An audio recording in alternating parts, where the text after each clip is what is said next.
खबरदार से धार के पीथमपुर में जहरीले कचरे को जलाने के विरोध में हो रहे प्रदर्शन में दो युवक झुलस गए। दरअसल विरोध प्रदर्शन के दौरान इन लोगों ने पेट्रोल डालकर आत्मदाह की कोशिश की थी। आसपास मौजूद लोगों और प्रशासन के अधिकारियों ने इन्हें काफी रोकने की कोशिश की। इस दौरान इन लोगों ने आग लगा ली।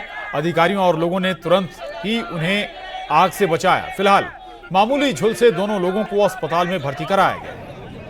ये चार तस्वीरें आपके टेलीविजन स्क्रीन पर। दरअसल भोपाल से 12 कंटेनर में जहरीला कचरा पीथमपुर पहुंचा है। पीथमपुर इंडस्ट्रियल एरिया धार का, जहां पर इस कचरे का निस्तारण किया जाना, लेकिन इससे पहले ही इसका विरोध जमकर शुरू हो चुका है और भारी संख्या में लोग सड़कों पर उतरे हुए हैं। इसी दौरान कुछ युवक हादसे का शिकार भी हो गए। आत्मदाह की कोशिश भी की कुछ युवाओं ने।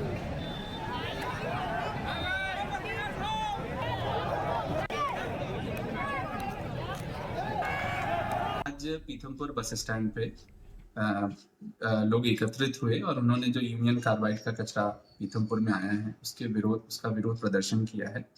इसमें कुछ कानून व्यवस्था की विपरीत स्थितियां निर्मित हुई हैं। मेरा आप सभी प्रदर्शनकारियों से ये विशेष आग्रह रहेगा कि आप लोग कानून व्यवस्था हाथ में ना लें। जी नमस्कार, मैं मनोज कुमार सिंह, पुलिस अधीक्षक धार बोल रहा हूँ।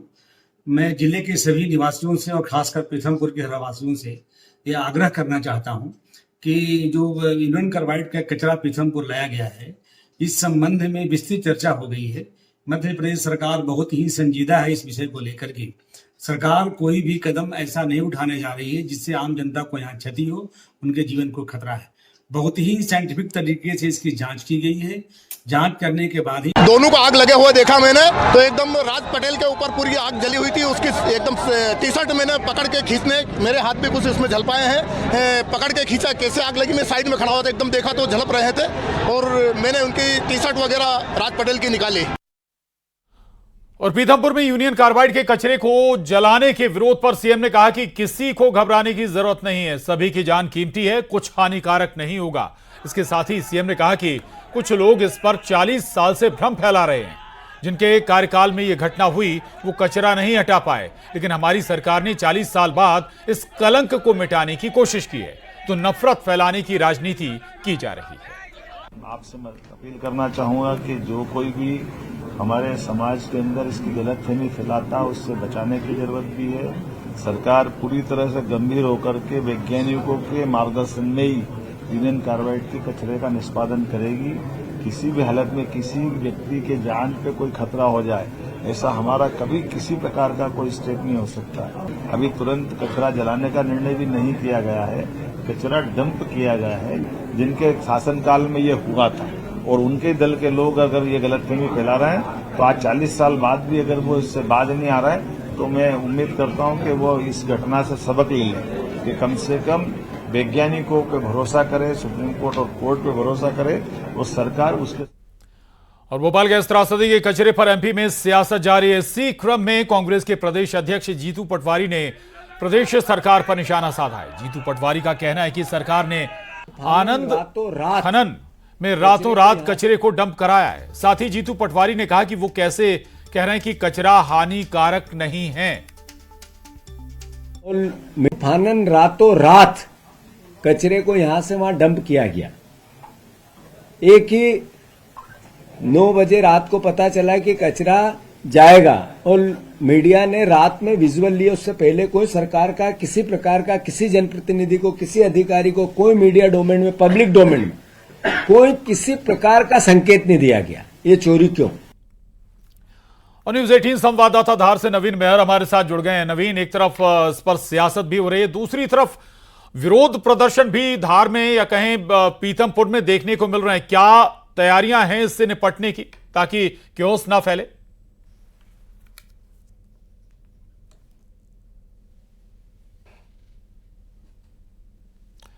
नवीन, आवाज आ रही है आपको? नवीन, सुन पा रहे हैं आप? शायद नवीन तक आवाज नहीं आ रही, लेकिन आपको बता दें कि पीथमपुर में यूनियन कार्बाइड का कचरा नष्ट किया जाना है, खत्म किया जाना है, उसको लेकर विरोध भी शुरू हो गया है और कुछ जगहों पर पुलिस से लोगों की धक्का मुक्की भी हुई है। उसकी ये तस्वीरें भी सामने आई हैं और यहां तक कि लोगों ने आत्मदाह का प्रयास भी किया है। ये चिंता का सबब भी है। हालांकि भरोसा सरकार लगातार दिला रही है। मुख्यमंत्री खुद ये भरोसा दिला रहे हैं कि ये कचरा जहरीला नहीं है, इससे किसी को भी कुछ भी नुकसान होने नहीं जा रहा है। और आरोप भी उन्होंने लगाया विपक्ष पर कि जिसकी सरकार में ये घटना घटी थी, जिसमें हजारों लोगों की जान चली गई थी, वो अब इस पर सियासत कर रहे हैं। दो तस्वीरें आपके टीवी स्क्रीन पर। और मध्य प्रदेश में सर्दी के बाद बिजली का झटका लग सकता है। बिजली टैरिफ में 7.52% की औसत वृद्धि का प्रस्ताव भेजा गया है। वहीं मध्य प्रदेश विद्युत नियामक आयोग ने टैरिफ याचिका स्वीकार की है। बिजली कंपनियों ने 2025-2026 वित्तीय वर्ष में 4107.18 करोड़ का घाटा दर्शाया है। घाटे की भरपाई के लिए टैरिफ बढ़ाने की मांग की है। आयोग ने 24 जनवरी तक दावे आपत्ति मांगे हैं। 11, 13 और 14 फरवरी को इस मामले की सुनवाई होगी और मार्च में नया टैरिफ जारी हो सकता है।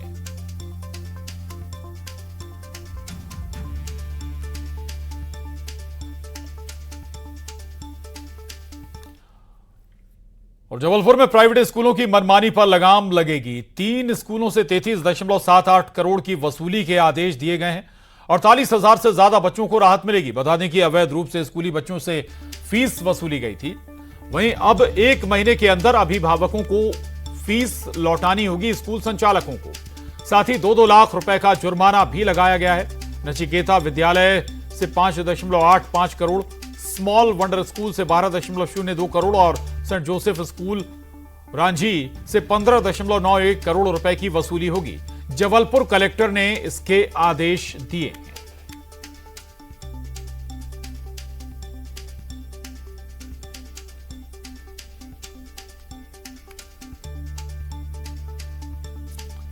मुरैना में बिजली बिल जमा नहीं करने वाले उपभोक्ताओं को बड़ा झटका लगा है। बिल जमा नहीं करने वाले जिले के उपभोक्ताओं के 59 शस्त्र लाइसेंस निलंबित किए गए। मध्य प्रदेश विद्युत वितरण कंपनी लिमिटेड भोपाल और गृह विभाग के अपर सचिव के आदेश पर यह कार्रवाई की गई है। कलेक्टर अंकित अस्थाना ने 59 लोगों के शस्त्र लाइसेंस निलंबित किए। कुछ दिन पूर्व विद्युत विभाग ने जिले के शस्त्र लाइसेंसों की सूची मांगी थी, जिसके बाद बिजली बिल जमा नहीं करने वाले लोगों को सूची से चिन्हित कर कार्रवाई की गई।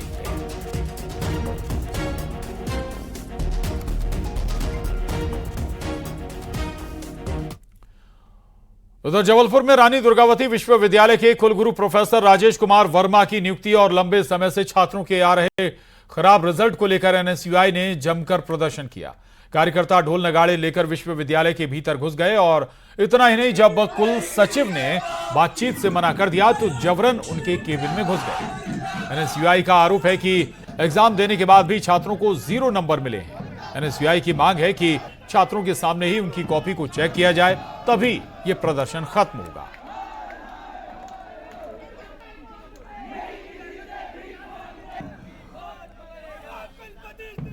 और उज्जैन में पद वृद्धि की मांग कर रहे बेरोजगार शिक्षकों ने उज्जैन रेलवे स्टेशन से महाकाल मंदिर तक दंडवत यात्रा निकाली। शिक्षक वर्ग 1 की चयन और पात्रता परीक्षा पास करने वाले शिक्षक नौकरी की मांग कर रहे हैं। प्रदेश भर से आए सैकड़ों बेरोजगार शिक्षक 3 दिन उज्जैन में रहकर शिप्रा नदी और टावर चौक पर प्रदर्शन करेंगे।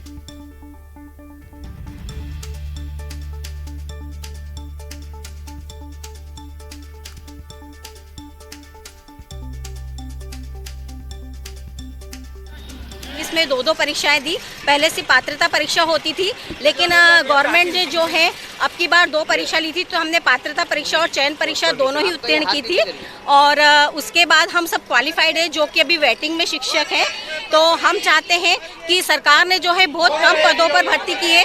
अगर कैटेगरी वाइज देखा जाए तो उसमें लोगों को 2-2, 3-3 पद ही आ रहे हैं। तो जब इतने क्वालिफाइड शिक्षक हैं तो फिर सर उनके लिए पदों, जब सरकार बोलती है, अभी 2 दिन पहले बोला कि 48,000 पद है, तो हम तो सिर्फ 20,000 पदों पर मांग के लिए, वृद्धि के लिए मांग कर रहे हैं।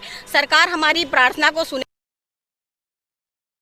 और पन्ना में मानवता शर्मसार हुई है। दरअसल पन्ना अमानगंज रोड पर वॉशिंग पाउडर और साबुन से भरा एक ट्रक पलटा तो लोगों में सामान लूटने की होड़ मच गई। लोग चालक और क्लीनर को बचाने की बजाय वॉशिंग पाउडर और साबुन लूटने में लगे रहे। लोग कंधे पर वॉशिंग पाउडर और साबुन की पैकेट उठाकर ले जाते नजर आए। पन्ना अमानगंज रोड पर यह हादसा पेश आया था। ट्रक पलट गया था और इस ट्रक में वॉशिंग पाउडर के पैकेट भरे हुए थे और बजाय ये कि लोग ड्राइवर और क्लीनर को सुरक्षित वहां से बाहर निकालते, इसके बजाय लोग वहां से ट्रक में लोड सामान को ले जाते हुए नजर आए। ये देखिए आप, ये तस्वीरें सामने आई हैं। ट्रक पूरी तरह से पलट गया, उल्टी स्थिति में था और ड्राइवर और क्लीनर इसके केबिन में फंसे हुए थे, लेकिन केबिन से उन्हें बाहर निकालने से पहले ही लोगों ने लूट मार शुरू कर दी। वॉशिंग पाउडर और साबुन के पैकेट बताया जा रहा है कि इस ट्रक में लोड थे और इन्हीं को लूटने के लिए लोगों में होड़ मच गई। पन्ना अमानगंज रोड की ये तस्वीर।